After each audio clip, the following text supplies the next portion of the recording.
Yeah. And so the bad actors, man, these people are really sly. They're very smart. They see an old plugin that has a known vulnerability and they sneak in through that plugin.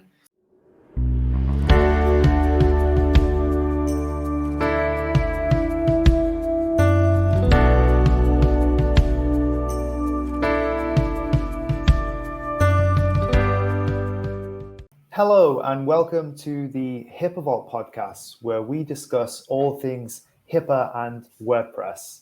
My name is Adam Zenedine, and I'm joined by the CTO and founder of HIPAA Vault, Gil Vidals. Hey, Gil. Hey, Adam. Hello, everybody. So last week, we talked about WordPress plugin compatibility. This week, we're going to talk a little bit about optimizing WordPress for performance. Does that sound good, Gil? Yeah, performance is very important. I'm looking forward to it, Adam. Okay, great.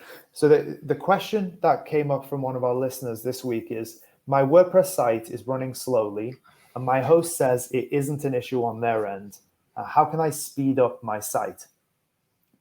Just to give a little bit of background on the issue that's being brought up here, fast loading pages improve the user experience. They increase page views, and they help with Google's ranking of your site and SEO. Site speed's particularly important for healthcare providers as well, which is what we focus on. They need to access patients' information immediately, so site speed is critical. We are going to share today some of the most useful WordPress speed optimization tips to boost WordPress performance and speed for your website. So Gil, could you talk a little bit about the main reasons for the slowness of websites and how we could potentially troubleshoot them? Sure, Adam. I do want to echo what you said earlier, though, first, that Google really looks at performance much more than they did just a few years ago, where performance was always important, but content was king. And these days, performance has really moved up a lot. So if the site isn't giving the experience that Google expects, then your rankings are going to be limited. In other words, you may never get to page one because you're bottlenecked by your performance. So that's a very, very important reason to be concerned about your performance. So resources is the first place that you want to review. So resources means the computer. You're on a server somewhere, some hosting provider. And they have different plans. And you may have chosen a middle plan, beginning plan, or the Ferrari plan. So I think a simple thing to do is just look at the plan you're on. Sometimes, and we're all on a budget, but if you chose the very bottom plan for $5 a month, maybe not the best plan for you, especially if you want performance. So just evaluate the plan you're on. That's a very simple thing. You're a business woman or businessman. And that's something you can do. You don't have to be into technology to do that. The other thing you can do is a very simple test. You just load the site yourself, and you can go to sites that show you can just Google it, my site speed, and just put your URL in there and see what the site speed looks like. You can also go to Google's performance page and then look at it. So just look at it yourself. You don't need to go to your technical guy, your engineer. These are all things you can do.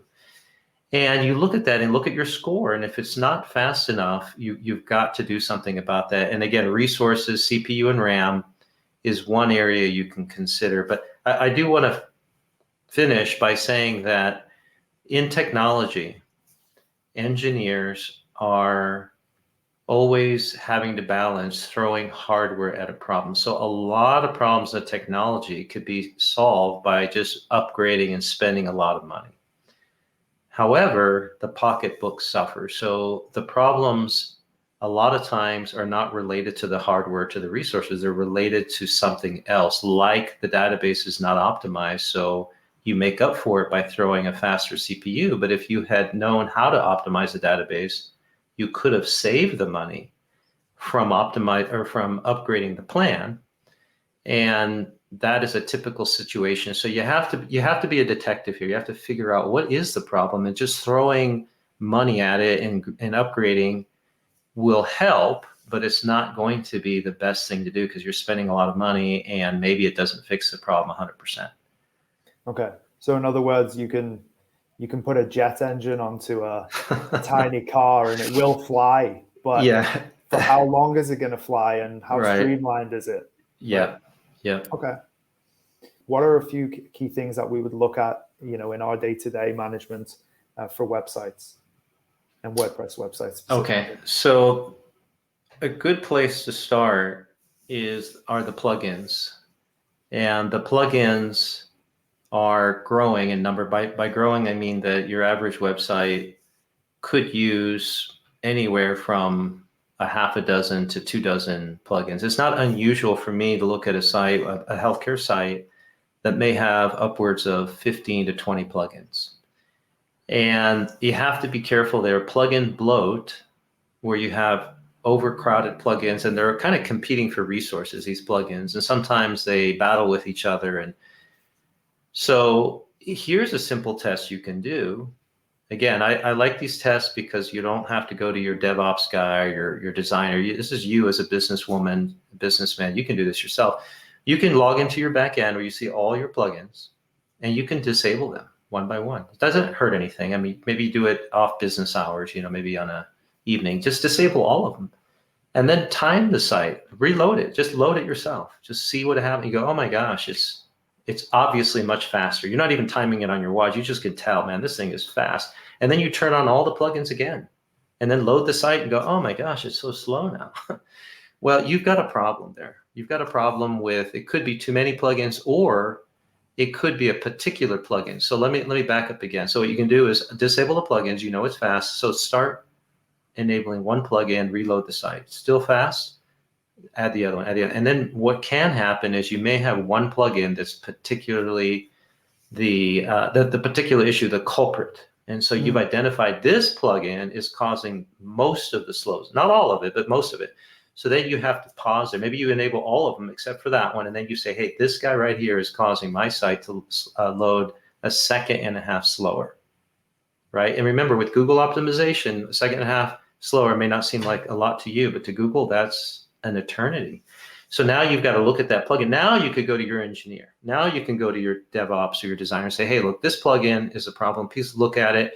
And what are they going to do? Well, they may replace it. They may say, hey, there's another 10 plugins do the same thing. Let's try a different one. Interesting. Yeah, I like that. It's a very forensic approach. So you start off not knowing very much about where the cause is, and then you go through your checklist. Is it what is it? Is it resources? Is it plugins? Or is it something more specific? But most of the time, I think it's probably something to do with the plugins, right? Would that be fair to say? I think we should back up. I think I skipped a fundamental step. So we talked about resources, CPU and RAM. We talked about not being on the smallest plan. That's probably not a good idea. But I forgot an important step, and that is you need to, first thing you want to do is check to make sure that the WordPress core is up to date. Now, when I say up to date, it doesn't have to be on the very cutting edge, like the very last, one that they released yesterday, but you want to be within the last couple of months. Like say they have version, .01, .02, .03. You want to be right in there. And so that's one of the first things I do, because besides security updates, they do some performance enhancements. So make sure you're not on an old one. Some people's sites that we've seen are on a year-old WordPress core, and it's going to be slow because they just are behind. Also, the plugins, make sure the plugins aren't ancient. I can tell you, I've been on many sites and it's like, oh my gosh, this plugin is like never been updated. They installed it, forgot about it, and they never, ever updated it. So first thing is make sure things are updated.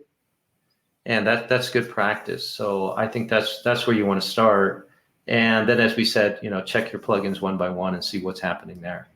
And to add to that, there's potential for malware being installed on the server if you're not updating the front end plugins, right? Like there could be back end hacks that have happened that are slowing the site. That has happened, and we have seen that before. So what you're referring to is if somebody has, let's say, a year-old plugin. Yeah. And so the bad actors, man, these people are really sly. They're very smart. They see an old plugin that has a known vulnerability, and they sneak in through that plugin, and they are doing all sorts of stuff on the site behind the scenes.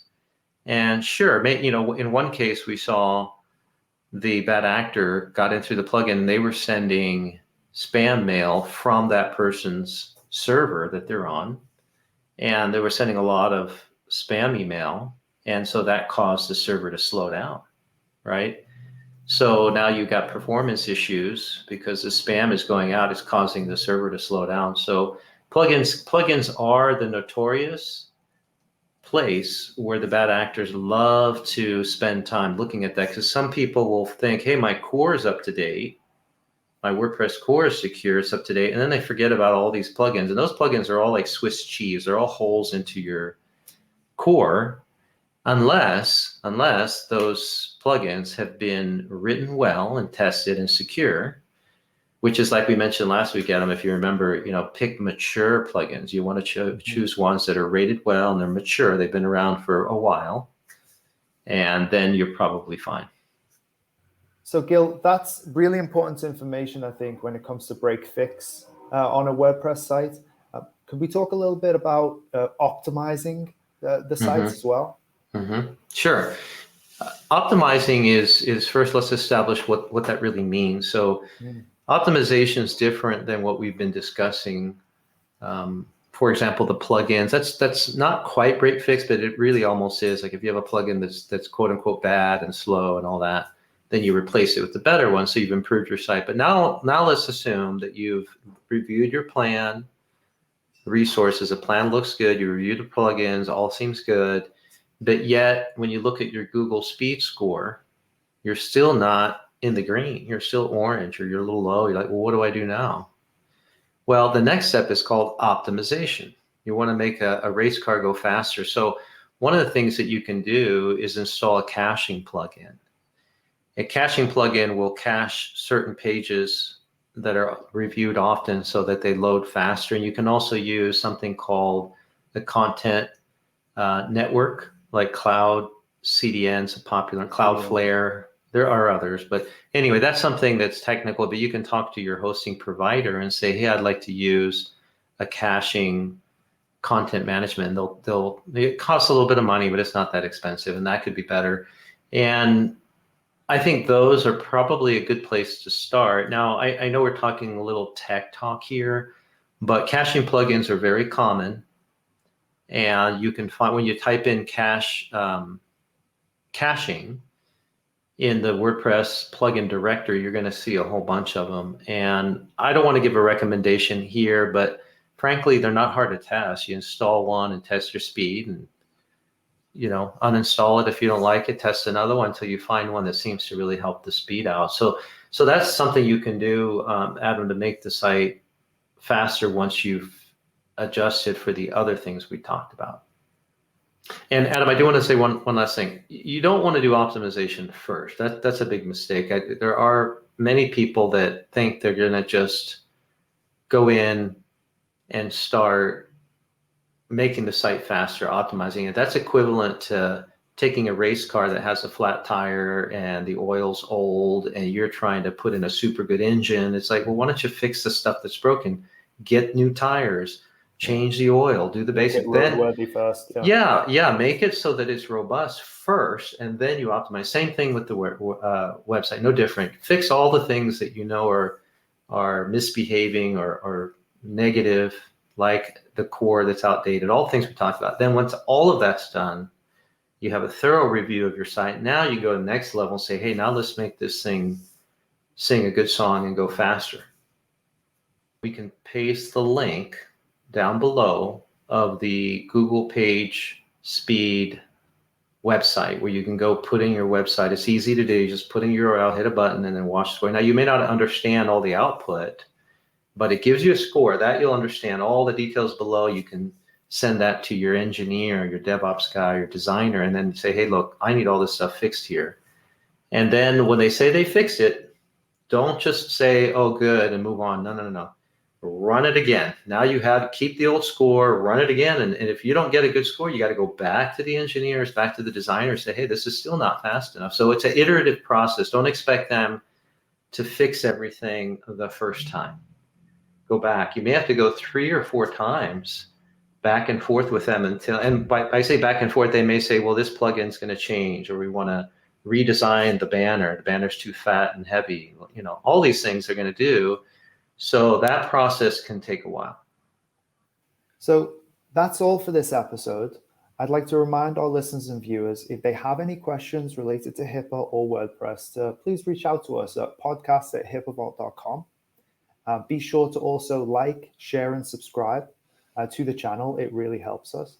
And until next time, thanks for stopping by.